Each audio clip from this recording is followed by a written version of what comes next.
আসসালামু আলাইকুম ওয়া রাহমাতুল্লাহি ওয়া বারাকাতুহু। সুপ্রিয় দর্শক শ্রোতা যারা দেখছেন কাছে দূরে দেশে বিদেশে, আজকে আপনাদের কাছে মুসলিম উম্মার এবং আমাদের মুসলিম ভ্রাতৃত্বের অন্যতম একটা দাবির বিষয়ে আপনাদের কাছে কথা বলবো। সে দাবিটি হচ্ছে, রাসূল আরবি সাল্লাল্লাহু আলাইহি সাল্লাম আপনার আমার জন্য পৃথিবীতে প্রেরিত হয়েছেন শিক্ষক হিসাবে এবং উত্তম চরিত্রওয়ালা হিসাবে। আমাদের এমন একজন টিচার আছেন, আমাদের এমন একজন রাসূল আছেন, আমরা এমন একজন রাসূলের উম্মাহ যার ক্যারেক্টার সার্টিফিকেটটা স্বয়ং আল্লাহ রাব্বুল আলামিন দিয়েছেন। কোরআনুল কারীমের মধ্যে আমরা আশ্চর্য হয়ে যাই, বিভিন্ন পয়গম্বরের বর্ণনা আল্লাহ রাব্বুল আলামিন দিয়েছেন। কাউকে খলিল হিসাবে বলেছেন, কাউকে কালিমুল্লাহ হিসাবে বলেছেন, কাউকে বা ধৈর্যের চূড়ান্ত রূপকার হিসাবে উপস্থাপন করেছেন, কাউকে বা চরিত্রের দিক থেকে কোনো একটা চ্যাপ্টারে আল্লাহ রাসূল সাল্লাল্লাহু আলাইহি সাল্লাম ছাড়া চিত্রায়িত করেছেন। কিন্তু রাসূল আরবি সাল্লাল্লাহু আলাইহি সাল্লামকে আল্লাহ রাব্বুল আলামিন বলেছেন খুলুকিন আযীম, তিনি হচ্ছেন এক মহান চরিত্রের অধিপতি। তার মানে তার চরিত্রের চূড়ান্ত রূপটা এমন যে সীমায় কখনো কেউ পৌঁছতে পারবে না। সেই দাবি থেকে তার উম্মতের প্রতি আল্লাহ রাব্বুল আলামিনের সবচেয়ে বড় আবদার এবং বান্দা হিসাবে আল্লাহর কাছে সবচেয়ে গ্রহণযোগ্য তার মানদণ্ড যেটি, সেই চাওয়াটি হচ্ছে আমরা সকলে উত্তম চরিত্রবান হব। এই উত্তম চরিত্রবান হওয়ার দিক থেকে আমরা এখন যারা বাঙালিরা আছি, আমরা যারা বাংলাদেশিরা আছি, সবচেয়ে বেশি দেখতে পাই আমরা এখন ঝগড়াতে জাটিতে রূপান্তরিত হয়েছে। কথা কাটাকাটি করা, বাজে কথা বলা, অপরকে কেমনে ঠকানো যায়, কেমনে অপরকে ঠেকিয়ে রাখা যায়, এই যেন আমাদের এক বিনোদনের রূপ ধারণ করেছে আমাদের। আমরা তো অনেক সময় বলি যে দিনদার মানুষ যারা, তাদের দিনদারের দিকেও কতগুলো প্রিয় গুণ আছে। একজন দিনদারকে যদি বলা হয় তুমি নামাজ পড়ো না, শয়তান যত তাকে পরামর্শ দিবে সে আরো ঢেলে মেলে দাঁড়িয়ে যাবে, আমার নামাজ পড়তে ওয়াসওয়াসা দিচ্ছে, নামাজ আরো কঠিন ভাবে নামাজ পড়তে হবে, রোজা ছেড়ে দাও। ওরে সুবহানাল্লাহ, আমারে ওয়াসওয়াসা দেয় রোজা ছেড়ে দাও, শয়তান ছাড়া কেউ হতেই পারে না, আমার ওয়াসওয়াসা আসতেছে, আমি রোজার ক্ষেত্রে এগিয়ে যাব। কিন্তু এই মানুষগুলোর মধ্যে দুই তিনটা দিক দিয়ে শয়তান ঢুকে যায়। একটা হচ্ছে আমি অনেকের চেয়ে ভালো, আর একটা হচ্ছে তার মধ্যে একটা আত্ম অহমিকা দাঁড় করাই দিবে, আর একটা জিনিস তার মধ্যে আছে সেটি হচ্ছে হিংসা, অপরের প্রতি বিদ্বেষ। এই বিদ্বেষটা তৈরি হয় আস্তে আস্তে গীবত থেকে। এই গীবতটাকে আমরা অনেক সময় কোনো আমলের মধ্যে নেই না। আজকে যে এতগুলি কথা আপনাদের কাছে পাতলাম, এটার মৌলিক কারণ হচ্ছে, আসেন না আমরা সকলে খুলুকে হাসান অর্জন করার জন্য চেষ্টাকারী হই। এর থেকে উন্নত আমাদের জীবনে কিছুই নাই। আপনি বলবেন এর থেকে উন্নত আমাদের জীবনে কিছুই নেই, প্রমাণ কি? আমি আপনাদের কাছে একটা হাদিসের কথা বলি। রাসূলুল্লাহ সাল্লাল্লাহু আলাইহি ওয়াসাল্লাম আপনার আমার জন্য জানিয়েছেন, জানো মিজানের পাল্লায় সবচেয়ে বেশি ওজনদার কি হবে?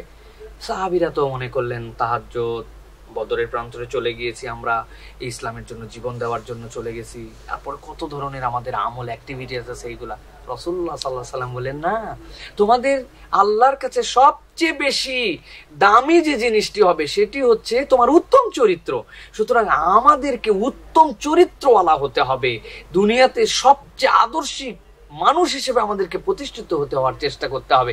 আল্লাহ রাব্বুল আলামিন বলেছেন ইন্নামাল মুমিনুনা ইখওয়া ফাসলিহু বাইনা আখাওয়াইকুম, ঈমানদারের চরিত্র গন্ডগোল লাগানো হবে না, গন্ডগোল মিটিয়ে দেওয়ার দায়িত্ব হবে আমাদের জন্য। আমরা তো কত মজা নেই অনেক সময়, বাসের মধ্যে বসে আছি, বাসটা জ্যামের মধ্যে আটকে গেছে, পাশে রাস্তায় দেখতে পাচ্ছি দুই ভাই গন্ডগোল লাগছে, আমি কিছুই করতে পারবো না, কিন্তু আমি একটু বাতাস দেই, মার মার মার মার। আমরা অনেক সময় বলি বাহ দারুণ কথা, আরো উৎসাহ দিয়ে আরেকজন বলছে আরে বেটা তোর হাত থাকতে মুখ দিয়ে কিসের। এই যে কথাটি বলছি পুরো জঘন্য ভাবে ইসলামকে আপনি বিকৃত রূপে উপস্থাপন করলেন। আপনি হয়তো কিছুই বলতে পারতেন না, চুপ করে থাকতেন, নচেত বলতে পারতেন এই মারামারি করার কি দরকার, ছেড়ে দাও না, এইগুলো বাদ দাও না, তোমরা মারামারি, এইটুকু বললে আপনি সওয়াব পাইতেন। কিন্তু আপনি উল্টা বলছি, আমরা সব জায়গাতে এটা দেখছি।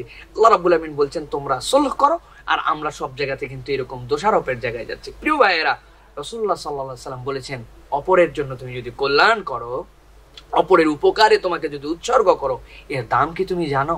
আমি ছোট্ট একটা হাদিস বলে আজকে আপনাদের কাছ থেকে বিদায় নিতে চাই। রাসূলুল্লাহ সাল্লাল্লাহু আলাইহি ওয়াসাল্লাম বলছেন মান মাশা ফি হাজাতি আখি, কেউ যদি তার ভাইয়ের প্রয়োজনে একটু হেঁটে যায়। আমি অনেক জায়গায় উদাহরণ দিয়েছি, একজনের হঠাৎ করে কেউ একটা ফ্যামিলির অসুস্থ হয়ে গেছে, অসুস্থ হয়ে যাওয়ার সাথে সাথে উনি তাকে হসপিটালে নিয়ে যাবেন, বেরিয়েছেন একটা রিক্সা খোঁজার জন্য। তার উদ্গ্রীবতা দেখে আপনি বলেন ভাই কি ব্যাপার? বলে আমার একজন অসুস্থ, হাসপাতাল নিতে। আপনার অসুস্থ হয়েছে ভাই, রিক্সা লাগবে না, তার সাথে আপনি দৌড়ে দৌড়ে যাচ্ছেন, রিক্সা থাম থাম ভাই থাম। একজন রিক্সাতে যাচ্ছিলেন অনেকক্ষণ, রিক্সা ভাই এই লোকের খুব বড় বিপদে পড়ছে ভাই, আপনি তো যেতেই পারবেন পরের রিক্সায়, ভাই রিক্সাটা ছেড়ে দেন না ভাই, এই টাকাটাও আমরা দিয়ে দিব। ওই লোকটার মন সফট হয়ে গেছে আপনার আকুলতা দেখে। আপনি বলেন ভাই আপনি ওনারে রেডি করেন, আমি রিক্সাটা নিয়ে আসতেছি। এটা একটা সিম্পল উদাহরণ। এই যে এতটুকু আপনি করেছেন, না হাসপাতালে গিয়েছেন, না তার রোগীর জন্য কোনো আপনি ট্রিটমেন্ট টাকা পয়সা দিয়েছেন, কিছুই না, ওর সাথে একটু খেটে গেছেন, একটু এসেছেন।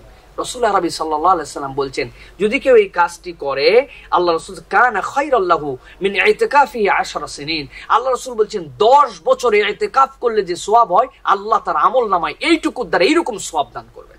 সুবহানাল্লাহি বিহামদিহি। একদিন ইতিকাফের মর্যাদা কত? আল্লাহ রাসূল সাল্লাল্লাহু আলাইহি ওয়াসাল্লাম বলছেন, একদিন ইতিকাফ যদি কেউ আল্লাহর জন্য করে, তাহলে তার থেকে আল্লাহ রাব্বুল আলামিন জাহান্নামের 3টা খন্দক, 3টা পরীক্ষা দূরত্ব করেন। এক এক পরীক্ষা আসমান জমিন সমান বিস্তৃত। এই হচ্ছে আপনার উত্তম চরিত্রের বেনিফিট। সুতরাং আমরা যারা মনে করি অনেক দান করতে পারছি না, এই কোটিপতি আল্লাহরা অনেক দান করছে, আমি যাকাতের সওয়াব পাই না, আমি হজে যেতে পারি নাই, ভাই রে আমার চরিত্র যদি সুন্দর করি, আমি যদি হাসি মুখে মানুষের সাথে কথা বলি, আমার মেন্টালিটিটা যদি এরকম করি, আমি গন্ডগোল ফাসাদ মিটিয়ে দিব, আমি বিবাদকে বিসর্জন দিব, আল্লাহ রাব্বুল আলামিন আপনার আমার আমলনামায় এরকম অজস্র সওয়াব সব সময় আপনার আমার জন্য দিতে থাকবেন। সর্বশেষ যে হাদিসটি না বললে আজকের আলোচনা অপূর্ণ থেকে যাবে। সাহাবী আসলেন, রাসূল বললেন জান্নাতি। সাহাবীরা দেখলেন অপরিচিত মানুষ। পরের দিন আবার বললেন একজন আসবে জান্নাতি।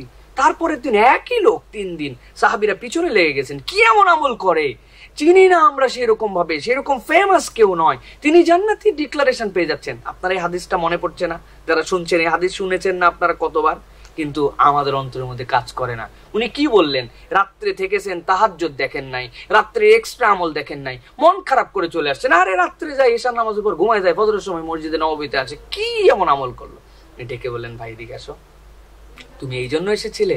শুনো আমার কোনো আমল নাই, কিন্তু এটা কি আমল কিনা জানি না, রাত্রে যখন আমি শুতে যাই আমার অন্তরের সব হিংসা বিদ্বেষ সবাইকে ক্ষমা করে দিয়ে আল্লাহর ওয়াস্তে সবাইকে মাফ করে অন্তরটা পরিষ্কার করে ঘুমাতে চাই। সাহাবী সাক্ষী দিলেন, এই আমলের জন্য আল্লাহ রাসূল পরপর 3 দিন তোমাকে জান্নাতি বলেছেন। খুব কঠিন না ভাই আমাদের জন্য?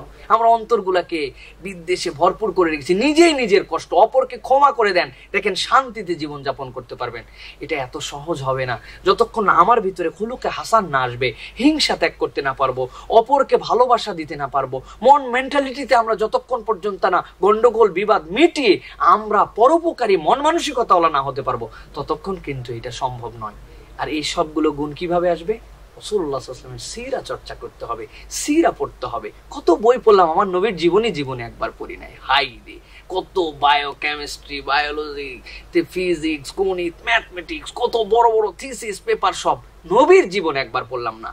আমি আপনার কাছে অনুরোধ করবো রাসূলুল্লাহ সাল্লাল্লাহু আলাইহি ওয়াসাল্লামের জীবনীটা মাথার কাছে রাখেন, শোয়ার সময় পড়েন, ওঠার সময় পড়েন, গাড়িতে পড়েন, জ্যামে পড়লে পড়েন, আপনি রাসূলের জীবন পড়েন, আপনার মধ্যে একটা চার্জ হবে, আপনি চার্জ হবেন আস্তে আস্তে। আল্লাহ রাব্বুল আলামিনের রাসূলের এই এফেক্টটা আমাদের জীবনে আসবে ইনশাআল্লাহ। আল্লাহ রাব্বুল আলামিন আমাদেরকে উত্তম মানুষ হওয়ার তৌফিক দান করেন, আমাদের চরিত্রগুলোকে সুন্দর করার তৌফিক দান করেন। আল্লাহর কাছে আমাদের এই চরিত্রের দাম দিয়ে, সুন্দর আচরণের দাম দিয়ে, সবচেয়ে দামি ওজনের পাল্লাওয়ালা মানুষ যেন আমরা হতে পারি। সকলকে আল্লাহ তৌফিক দান করেন। ওমা তৌফিক ইল্লা বিল্লাহ। আসসালামু আলাইকুম ওয়া রাহমাতুল্লাহি ওয়া বারাকাতুহু।